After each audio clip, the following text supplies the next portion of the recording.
जी हाँ दोस्तों, आपका फेवरेट सीरियल मन अति सुंदर की कहानी अब एक ऐसे मोड़ पर आ चुकी है जहां हर रिश्ते की सच्चाई सामने आने वाली है। मिल्लत भवन में चल रही साजिशें अब खुलकर सबके सामने आने लगी हैं और इस बार जो हुआ उसने पूरे परिवार को अंदर तक हिलाकर रख दिया। कहानी की शुरुआत होती है निहारिका की चालाकी से। निहारिका बहुत ही शातिर तरीके से असली पैसों का बैग बदलकर नकली पैसों वाला बैग राध्या को थमा देती है। राध्या को इस बात का बिल्कुल भी अंदाजा नहीं होता। उसके मन में सिर्फ एक ही बात चल रही होती है, किसी भी तरह अपने प्रथम जी को गुंडों के चंगुल से छुड़ाना। राध्या हाथ जोड़कर माता रानी से प्रार्थना करती है। उसकी आंखों में आंसू होते हैं और दिल में डर। हे माता रानी, मेरे प्रथम जी को कुछ ना हो, मैं सब कुछ सह लूंगी, लेकिन उन्हें सुरक्षित लौटा दीजिए। इधर राध्या जैसे ही किडनैपर के अड्डे पर पहुंचती है, माहौल बहुत ही तनावपूर्ण हो जाता है। गुंडों की नजरें सीधे उस बैग पर होती हैं। एक किडनैपर अपने साथी से कहता है, उसके हाथ से बैग ले लो। दूसरा तुरंत बैग छीन लेता है और जैसे ही उसे खोलता है, सबके चेहरे बदल जाते हैं। बैग में नकली पैसे देखकर किडनैपर गुस्से से आग बबूला हो जाता है। उसी गुस्से में वो पीछे से प्रथम के सिर पर जोरदार वार कर देता है। प्रथम दर्द से कराह उठते हैं और ये देखकर राध्या का दिल टूट जाता है। वो रोते हुए गुंडों के सामने हाथ जोड़कर विनती करती है, भैया प्लीज़ उन्हें छोड़ दीजिए, मैं आपको असली पैसे लाकर दूंगी, मैंने धोखा नहीं दिया है। लेकिन किडनैपर उसकी एक भी बात सुनने को तैयार नहीं होते। उनमें से एक गुस्से में चिल्लाता है, तुमने हमारे साथ धोखा किया है, अब इसकी सज़ा मिलेगी। राध्या बेबस होकर रोती रह जाती है। उसके हर आंसू में डर, दर्द और अपने पति को खो देने का खौफ साफ दिखाई देता है। उधर दूसरी तरफ मिल्लत भवन में निहारिका असली पैसों के साथ बेहद खुश नजर आती है। वो अपने कमरे में बैठकर पैसों को देख देखकर मुस्कुरा रही होती है, जैसे उसकी कोई बड़ी जीत हो गई हो। तभी कमरे में दादी आ जाती हैं। दादी को जैसे ही पैसे दिखाई देते हैं, उन्हें शक होता है। वो हैरानी से पूछती हैं, ये तो वही पैसे हैं ना जो राध्या लेकर गई थी? निहारिका बिना झिझक के मुस्कुराते हुए जवाब देती है, नहीं दादी, मैंने पैसे बदल दिए थे, राध्या तो नकली पैसे लेकर गई है। ये सुनकर दादी के पैरों तले जमीन खिसक जाती है। उन्हें समझ आता है कि निहारिका ने कितनी बड़ी गलती कर दी है। गुस्से में दादी निहारिका को थप्पड़ मारने के लिए हाथ उठाती हैं, लेकिन तभी कहानी में सबसे बड़ा ट्विस्ट आता है।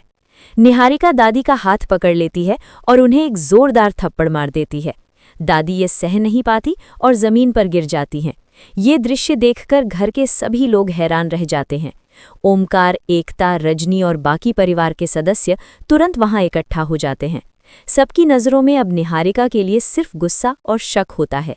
ओमकार गुस्से में पूछते हैं, ये क्या कर रही हो निहारिका, माँ पर हाथ उठाया तुमने? निहारिका के चेहरे पर कोई पछतावा नहीं होता। वो बेखौफ खड़ी रहती है, जैसे उसे किसी बात का डर ही नहीं हो। उसका ये व्यवहार पूरे परिवार को सोचने पर मजबूर कर देता है कि वो जानबूझकर इतनी बड़ी साजिश कर रही है। दादी जो पहले निहारिका का साथ देती थी, अब खुद उसके खिलाफ खड़ी हो जाती हैं। उनकी आंखों में दर्द और गुस्सा दोनों होता है। मैंने तुझे समझने में बहुत बड़ी गलती कर दी।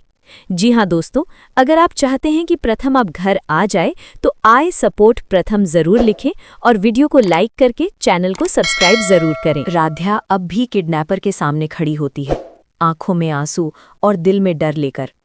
प्रथम बेहोशी की हालत में होते हैं, उनके सिर से खून बह रहा होता है और ये देखकर राध्या की हिम्मत जवाब देने लगती है।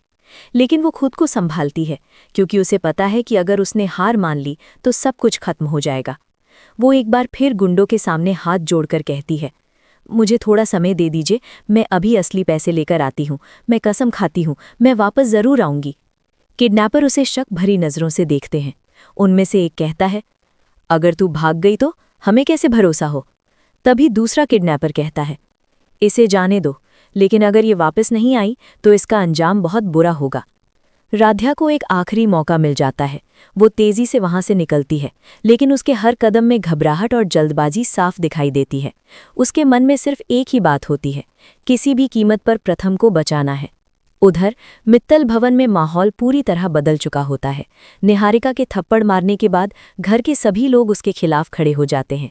ओमकार गुस्से से भरकर कहता है, अब बहुत हो गया निहारिका, तुम्हारी सच्चाई सबके सामने आ चुकी है। एकता भी गुस्से में बोल पड़ती है, तुमने सिर्फ राध्या को ही नहीं, पूरे परिवार को धोखा दिया है। निहारिका फिर भी बिना डरे खड़ी रहती है। वो ताना मारते हुए कहती है, जो किया है सोच समझ कर किया है और मुझे किसी से डर नहीं लगता। इतना सुनते ही रजनी जी का सब्र टूट जाता है। वो सख्त आवाज में कहती हैं, जिस घर ने तुम्हें अपनाया उसी घर को बर्बाद करने चली हो तुम। दादी जो अब तक जमीन से उठ चुकी होती हैं, धीरे धीरे खड़ी होती हैं। उनकी आंखों में पछतावा साफ नजर आता है। आज मुझे समझ आया कि असली दुश्मन कौन है। मैंने ही इसे इतना बढ़ावा दिया, दादी भारी आवाज में कहती हैं। उधर राध्या घर पहुंचती है और सीधे मंदिर में जाती है। वो माता रानी के सामने गिरकर रोने लगती है। मुझे रास्ता दिखाइए माता रानी, मैं अकेली पड़ गई हूँ। तभी ओमकार वहां आता है और राध्या को संभालता है। राध्या उसे पूरी सच्चाई बता देती है, नकली पैसों वाला बैग, निहारिका की चाल और प्रथम की हालत। ये सुनकर ओमकार का गुस्सा 7वें आसमान पर पहुंच जाता है। मैं अभी जाकर उसे सबक सिखाता हूँ, वो कहता है। लेकिन राध्या उसे रोक लेती है। अभी सबसे जरूरी है प्रथम को बचाना, बाकी बातों का हिसाब बाद में होगा। ओमकार उसकी बात मान जाता है। दोनों मिलकर जल्दी जल्दी असली पैसों का इंतजाम करते हैं। घर के कुछ गहने, कुछ जमा पूंजी, सब कुछ दांव पर लगा दिया जाता है। इधर किडनैपर के ठिकाने पर तनाव बढ़ता जा रहा होता है। एक किडनैपर कहता है, मुझे नहीं लगता वो लड़की वापस आएगी। दूसरा जवाब देता है, अगर नहीं आई तो इस आदमी की जिंदगी खत्म समझो। ठीक उसी वक्त दूर से कदमों की आहट सुनाई देती है।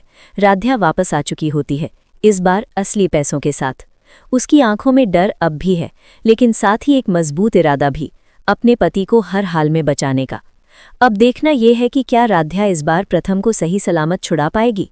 क्या निहारिका की साजिश का अंत यहीं होगा या कहानी में अभी और बड़े ट्विस्ट बाकी हैं।